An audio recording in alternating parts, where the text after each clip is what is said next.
Sorry, let's do this properly now. I jumped the gun here a little bit, but it's alright.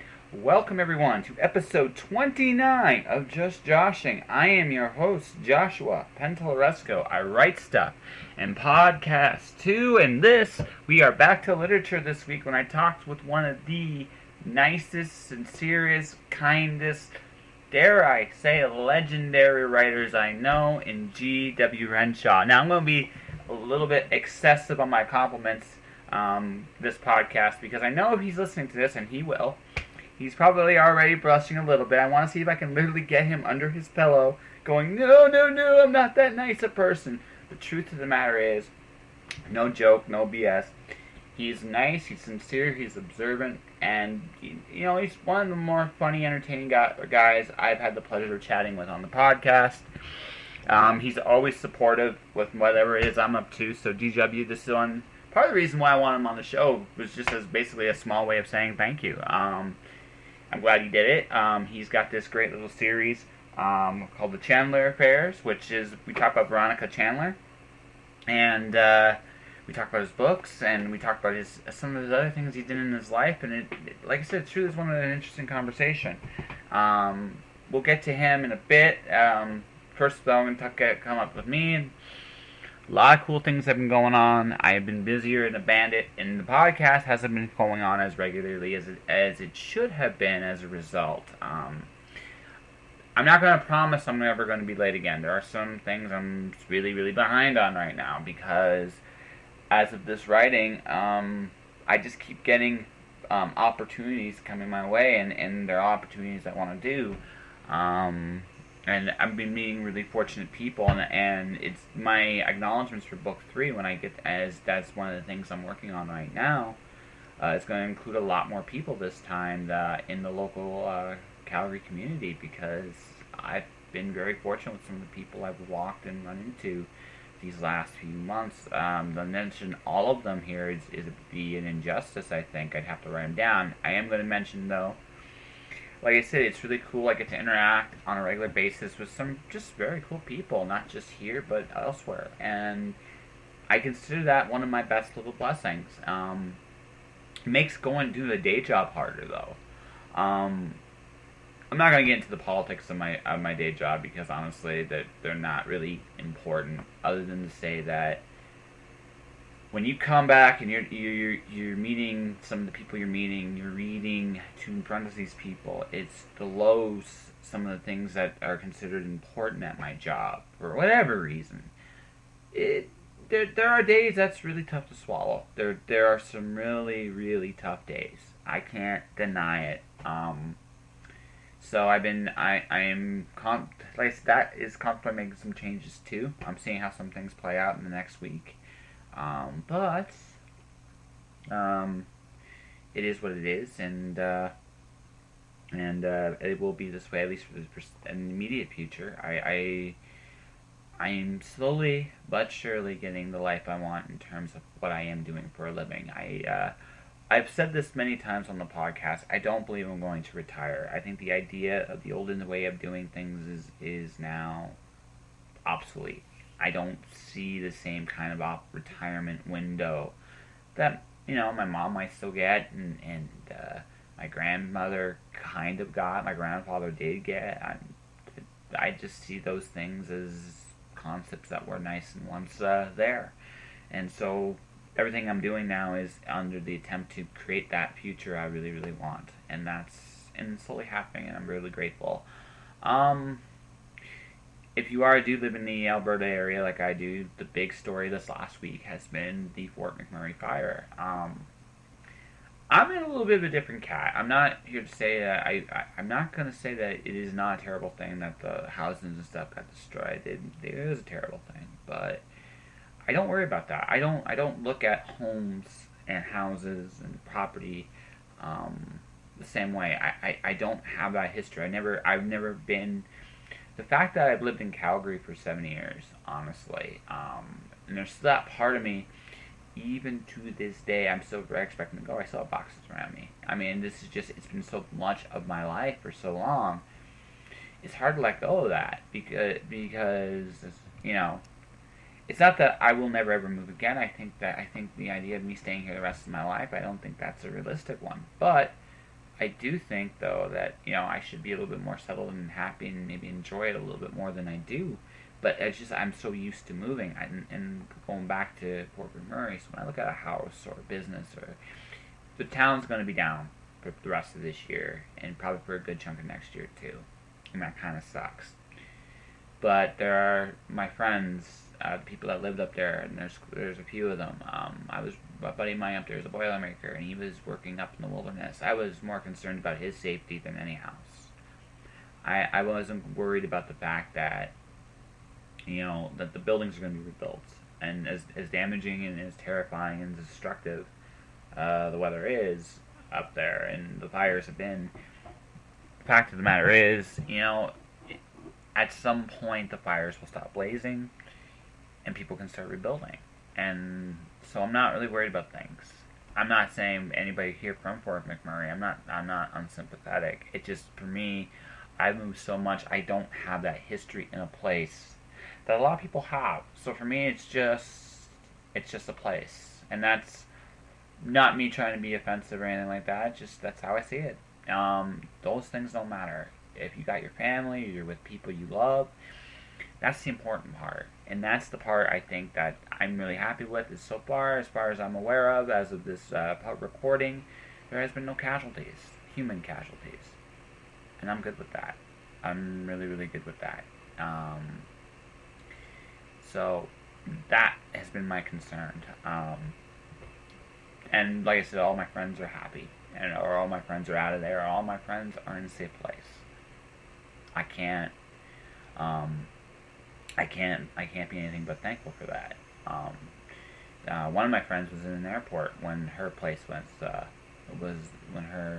it was going on, and I thought, okay, that's an interesting thing. I worry about her a little bit, but I understand, it's just the way things work out. I mean, you don't plan for this stuff. All you can do is carry on. Bad things happen. Tragedies happen. Things change. The one truly honest thing I can say about this whole experience is nothing lasts forever. And so appreciate what you have when you have it. But also when this gets rebuilt, and it will be rebuilt at some point down the road, it will be better than it was before. And that's going to be a good thing. And maybe it's a little too soon to talk about that. If any listeners want to donate to the Citizens of Fort McMurray, the Red Cross is doing a donation. You're more than welcome just to go contact them and see what you can do. They're asking for $5 a pop person. Grand scheme of things, $5 isn't very much. If you want to give more. If you can't, you can't. I get that too. But if that's what you want to do to help, go help. But yeah, like I said, I got a lot more I could talk about with me. I'm going to a future podcast, I'm sure. But I think for now that's where we're going to leave it. I'm going to close this kind of sort of with GW reading from his book, The Stable Vices Affair. It was a cool idea, and I'm hoping I get more authors to do this in the future. I haven't been mentioning much in the interviews, but maybe I'll see if I can get a couple of them to do a 1-minute reading. So it's going to come up next. And then we're going to talk to the legendary, once-in-a-lifetime, epic, amazing individual that is GW Renshaw. Coming right up in just a minute. But first, hear him read from his book, The Stable Vices Affair. Tired of buying t-shirts, coffee cups, and other memorabilia that all podcasts seem to have? I sincerely hope not, because I'm jumping aboard this gravy train right now. That's right. You can be the proud owner of a Just Joshing t-shirt, photographic print, and coffee cup at my Redbubble store. Redbubble has one-click ordering and will ship anywhere in North America. Check out http://worldwideweb.redbubble.com/people/jpentelleresco for more details. Yours sounded fine, and mine was the one that was off. So yeah, I've just started recording now, just so you know. Okay. So I am with the legendary. I'm going to use it because it's great. The legendary GW Renshaw. I'm blushing. Yes, I you know. You can't see that out there in Radio Land, but I am blushing. Now, I had the pleasure of meeting JW back in Edmonton. I saw a reading. I laughed quite a bit. He's an entertaining guy. And I've been entertaining ever since. We became friends on Facebook, and I said, well, why I would like him on my podcast. And he said, sure. Okay. Yeah. And now, here we are. So, how you been? I've been really great. Just about everybody I know on Facebook seems to be complaining about having some dreadful disease or another, and I've been really healthy. And Don't jinx yourself. well, this has been going on for over 2 years now. I haven't even had a sniffle. So That's actually really good. In my case, I didn't have the sniffles, but 2 months ago it was really Yeah. long. I would say it's clean living, but I'm a writer, so that's not going to fly. No, not really. No, I actually had to change my diet. I think I just hit that point where I hit my mid-30s. So now I'm like, okay, all that crap you did when you were younger, you can't do it. You can still do it, but you can't do it like you did. So he's like, okay, so this is out. For me, but just based on everything I went through, I can't have bread anymore. Oh no. Yeah, it just reacts with what I had, so I just can't do it. Yeah. So that's bad. it's like I mean we all get older. We all have to recognize it sometimes. Well, except for me, of course. No, you will be immortal far beyond we all go to. So That's good. yeah, I really like that. So Yeah. but no, I mean this is it. We all kind of live. I'm happy for your health. I really am, because it really sucks to go through anything difficult. So besides good health, what else are you doing? I've been writing, oddly enough. As you know, I have 2 novels out, and I'm working on the 3rd in the series, and the 4th, and the 5th, Wow. and the 12th. I'm 12. The 12 is kind of a little fuzzy because I'm not exactly sure that there will be 12 in the series, but close enough. You're like, it's going to be the final book, regardless. Yes, Okay. yes, I know where everything is heading, and so I've sort of done a J.K. Rowling. You know, she had the final chapter of Harry Potter written long before she finished the series. So that's what I've done, because I suddenly got this incredible idea, and so I wrote it down so I wouldn't forget it. Well, since we're talking about endings, like it's like me personally, when I read a book, I have an idea where it goes. Like my series, like my third book finally is finished. That's more now where it's done. Right. But biggest thing for me is I'm always do you outline everything, or do you just like or go by seat of your pants, or a little bit of both? The answer is yes. I actually do know what the arc is in the series, and I do outline each individual novel, but I am also very open to the characters saying, no, we want to do it this way instead. As long as they all sort of get back to where they're supposed to be, they can make little side quests all they want. So kind of like an RPG kind of deal. Or maybe, Sort of. Or sort of like real life. Well, yeah, actually, yeah, that's accurate. We all like have an idea where we kind of want to go, but like it's never a straight line. Like we might think it's a straight line, it never works out that way. Well, my lovely wife and I, had our midlife crises at the same time. I used to be a computer programmer back in the days before it was called IT. Oh wow! And punch cards or nothing. And I decided to become an actor. And at the same time, my lovely wife, who is a biochemist and microbiologist and was doing research at the university, decided, I think I'll become a tax and financial consultant. That's an interesting career choice. Yeah, so we both sort of at the same time went, I think we'll do something different now. That's not necessarily a bad thing. I'm not even sure that's a crisis. I just think change is inevitable, right? Yeah. And with everybody. And like even now, like for me, like this whole Reddit thing, I never planned on doing a podcast. It just happened. Right? It's just one of those things. It's like I do this anyway. Why not? Right? Sure. Right? And in your case, it just sounds like you just were ready for a big change, and you made it. Are you happy? Oh yeah, very happy. I've been writing on and off little bits of this and that for decades, and then in 2013, I thought, that's it. I'm going to be serious about this, which is to say, actually submitting things for publication. And the first thing that I submitted was a story that failed to win a short story contest. I submitted it to OnSpec, and they said, "Ooh, this is very good. We'd like to publish this." So that was 2013. 2014, at the end, my first novel came out, The Stable Vices Affair. And I actually have a short reading that I can do for you later on. Just because I'm a rebel and I don't believe in following a lot of the rules. There are rules. Oh, yes. One of them is that prologues are so last century, and, nobody who has any sense puts a prologue in their novels.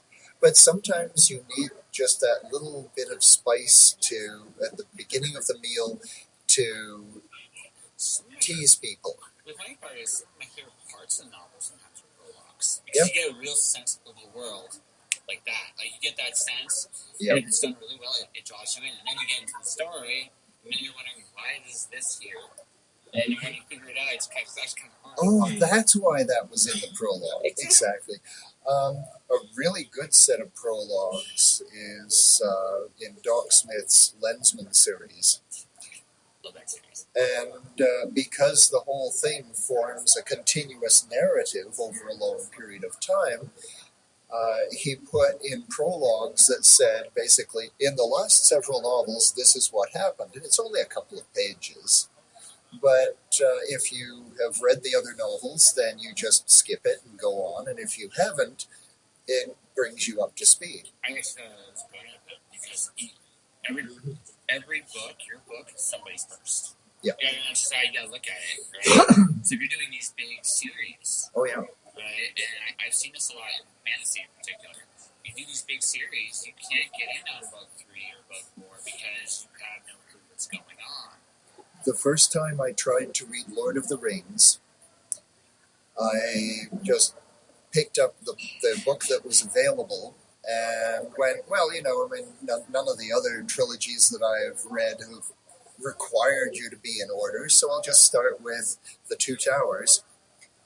So who are these guys with the weird names, and why are they riding desperately across someplace called Rohan, and what's happening? So then I went back to book 1. Oh, now it all makes perfect sense. Yeah, but the thing is, there's such a thing. I think it's just really smart. Comic books used to do this. There was always an accessibility point each issue for a new reader. Yeah. And I think that's actually a very important part in any form of literature. Yes. And it's not done anymore. And I think that's one of the reasons why sometimes you look at, like, I like R.A. Salvatore's a good author. I have no idea where to start with Fritz. No clue. Not anymore. I read the one series that was the prologue series. Then I was told that was actually the wrong way to read it. You should have read this one first. So I'm like, okay. Whatever. Yeah. Yeah.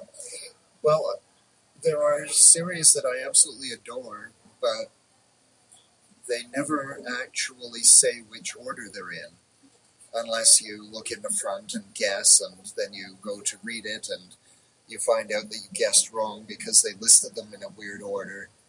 So I made sure that when mine were published, it says on each one, book 1, book 2, book 3. That's right. I mean, at that point, if you want to jump in, you can jump in. But, this is this question then. So, is any book accessible? Is any book accessible? Whether it's book 1, book 2, book 3? Relatively. The problem with accessibility, now I'm doing it.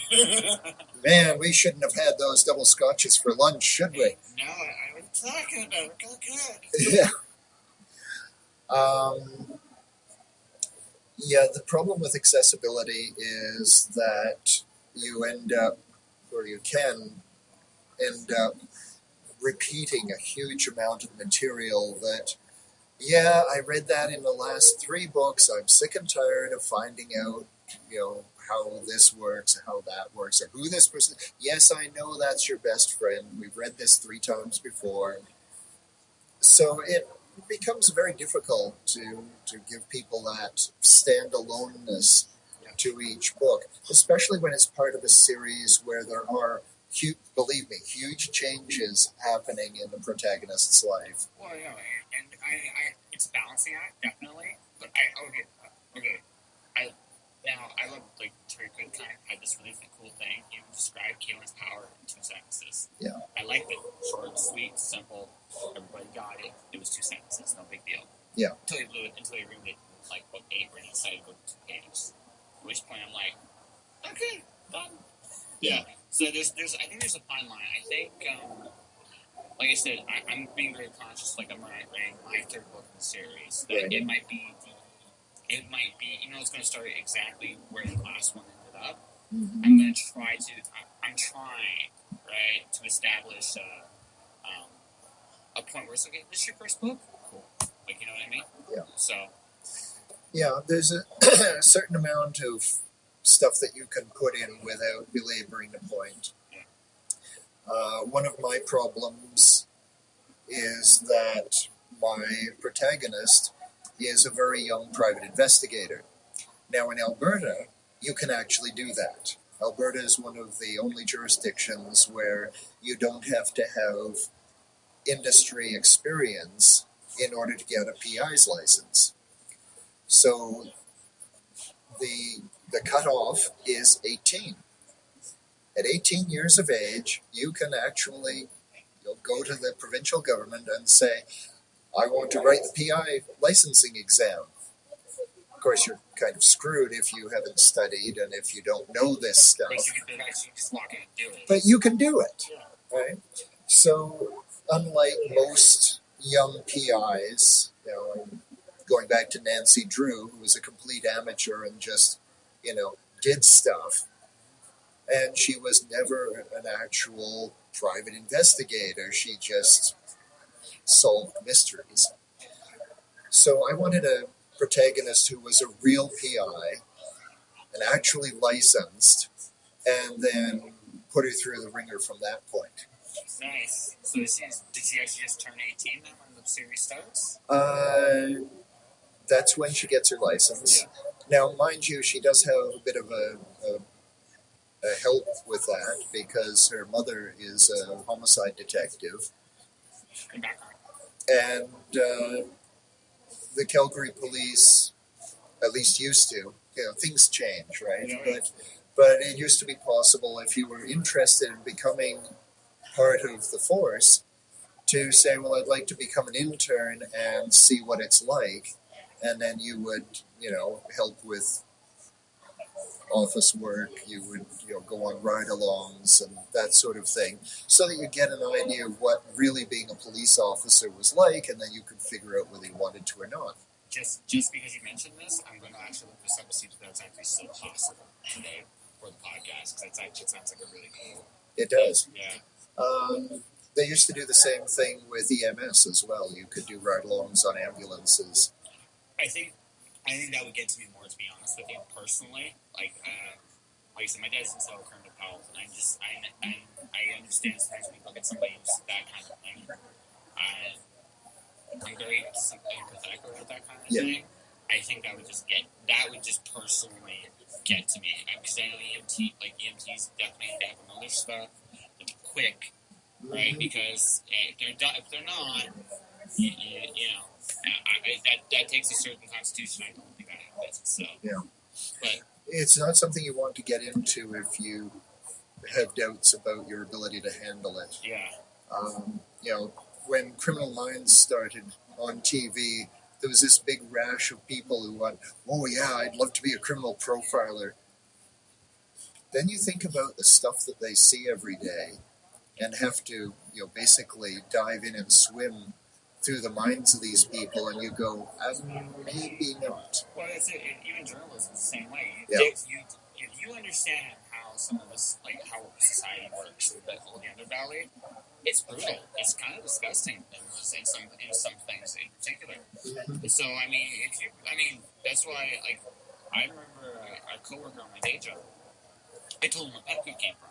He just walked. Yeah. Because it's just, It's disgusting, but it's the truth. Yeah. What do you want me to do, right? Lie? Yeah. Well, I like to do a lot of research for my stories. I've been accused of doing too much research, but I'm not sure that that's possible unless you start using it as an excuse for not writing.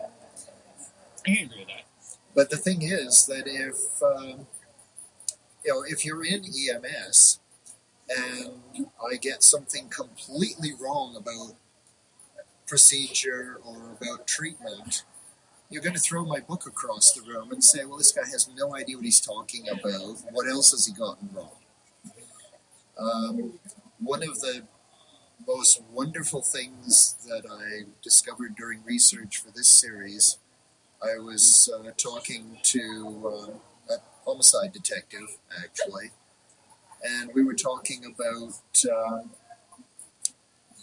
how police use their firearms. And although it's very common for them to draw their weapon, it's very unusual for them to fire it. Which also kind of makes sense, because the whole idea is you don't want to fire a gun. No. You don't. You just don't. You want to show you made the power in the situation. But if you fire it, it's over. Yeah. Yeah. And, somebody is threatening you with a big knife. You draw your weapon and say, put it down now or bad things will happen. What we don't get in a lot of the news coverage is that a fairly typical reaction is that the officer who has had to shoot somebody will be, sprawled across the hood of the car sobbing. Well, because that's a perfectly human reaction. But we think of the police, especially from American newscasts, that the police are these incredibly tough individuals that will shoot 5 people and go, "Yep, I guess it's time for supper," and it's not true. Oh, absolutely not. American media is an animal all its own, as far as that goes. I think. And I'm aggressively Canadian. Oh no, yeah. It's fair enough. But I lived in the States too, so I got to watch the underground. Most people are, I wish, legitimately speaking, that they would actually just show people as people. I get the idea that you want to create sort of an armor for them, because it does protect them a little bit sometimes. But the fact of the matter is, it also divides them. And a lot of the hatred for policemen comes from that divide. They were shown to be human beings with human lives, with don't necessarily need to show their family on TV. I can understand not wanting that. No, right? Not at all. But the fact that I cried that I shot somebody, you know what? Because why? I just ended somebody's life. I'm always going to have that in my head. Yeah, who wouldn't? Yeah, exactly. I'm going to have that in my head the rest of my life. And the only exception to that I've ever seen is if somebody's done something along the lines of rape. I find that's a little bit easier for someone to pull the trigger on, or someone's. I saw one time a television show where a guy actually talked about how he killed somebody because a guy came up and said he killed his son, right? And he says, I don't regret it. That's again totally a human understanding. But besides that, you don't want to hurt people. You don't want to kill anybody because life's precious. No. And one of the things that, not giving anything away, but somebody does get shot in the line of duty in the first novel. And as a result, the person who does the shooting goes for counseling. One of my skills is that I'm a critical incident stress counselor. So I have done this sort of thing before. And so I tried to give a very accurate impression of what it's like for a person to have gone through this, and then to have a good counselor who can bring them to an understanding that this was necessary and that it is not their fault. Well, yeah, and sometimes it is, right? And it's unfortunate, but it's people make mistakes. Yeah, exactly. And like I said, going back, I think the important thing about anything that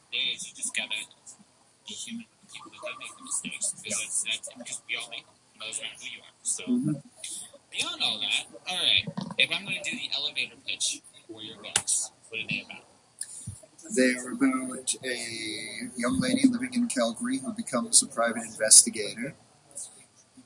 Being young, she has a very clear idea of where her life is going and what she's going to be doing in her career. And then she gets her first case, and that goes out the window. Nice. All right, so the book is called The Sable Vices Affair, Book 1 of the Chandler Affairs. And all right, for the interview portion of this, if you think this, if people were to try to find you, where would they find you online? well, I have a website, gwrenshaw.ca, and I'm also on Facebook as g.w.renshaw. You can tell if it's my author page because it says author.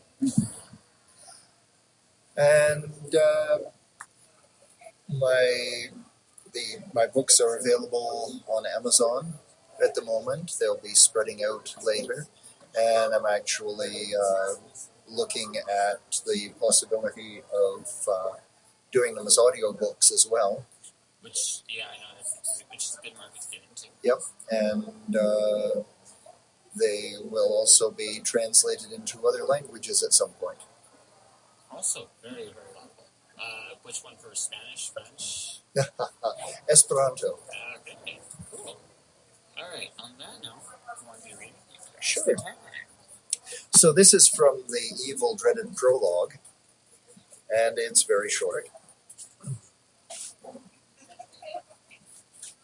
The name's Chandler. Veronica Irene Chandler. You can call me Veronica or Ms. Chandler. If you have the normal love for keeping your limbs attached to your body, do not call me your Imperial Majesty or Mrs. Anything. My patience, never one of my strong suits, has worn thin. From an early age, I had a detailed plan for my life, and to say that it hasn't worked out the way I thought it would is beyond a gross understatement. Quite a few years ago, never mind how many, all I ever wanted was to be a private investigator, to recover the lost and expose the faithless. That's pretty good, isn't it? Maybe I should put it on my business cards, assuming, of course, that I ever have use for them again. Between then and now, my life has become a little complex. Right from the start of my career, I attracted unusual cases. Cases that would have gotten people burned at the stake in the 17th century, or for that matter, in most modern university physics department meetings. When it was obvious how things were going, I had brief fantasies that it would be handy to be a superhero or a wizard or something. Unfortunately, I have no powers and all the best names are taken. What would I call myself? Super? Nah. Hyper? Chick? Lame. I make a terrible wizard. The only magic I ever learned involves making a knot in a piece of string. Superpowers aren't my style anyway. Despite everything that's happened, I like to cling to the belief that I'm a mostly normal Canadian teenage girl. I even have a lot of human friends, at least for some value of human. Personally, I blame most of my problems on that damn dwarf. And the aliens, of course. Okay, he read it at the end instead of the beginning. I'm sorry about that, but all in all, I thought it was a pretty cool interview. Yeah, I know. I've said this a million times.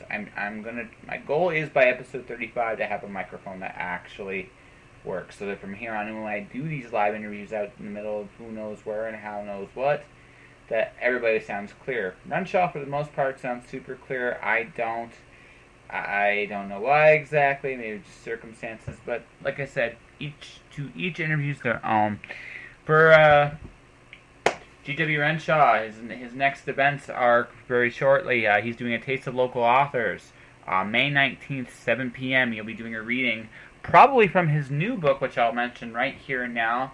I'm hoping I say this right. The Calavela Affair.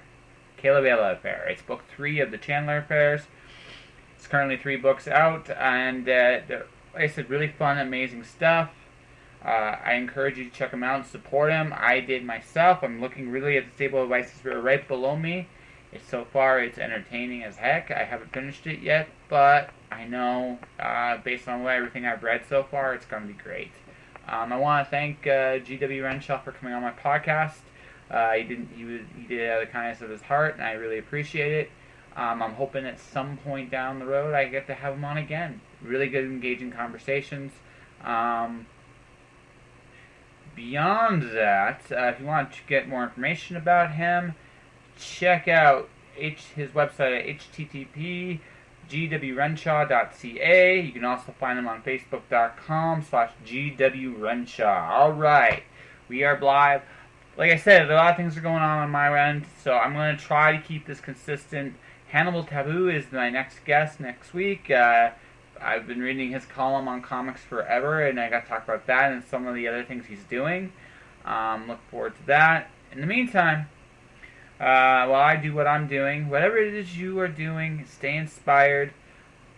You know what? Actually, because this is Fort McMurray, this happened this week. I gotta say this: all endings are beginnings too. I don't know.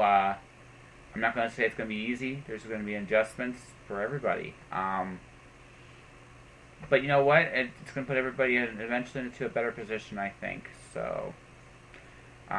My prayers to the firefighters up there. I'm hoping for rain, so the fire will stop. Beyond that, yeah, let's just see what happens.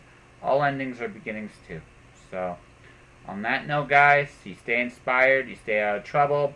Buy my books, buy my merch, or you know what? Just tune in next week. Alrighty, I'm out. Thank you, everybody. Stay inspired.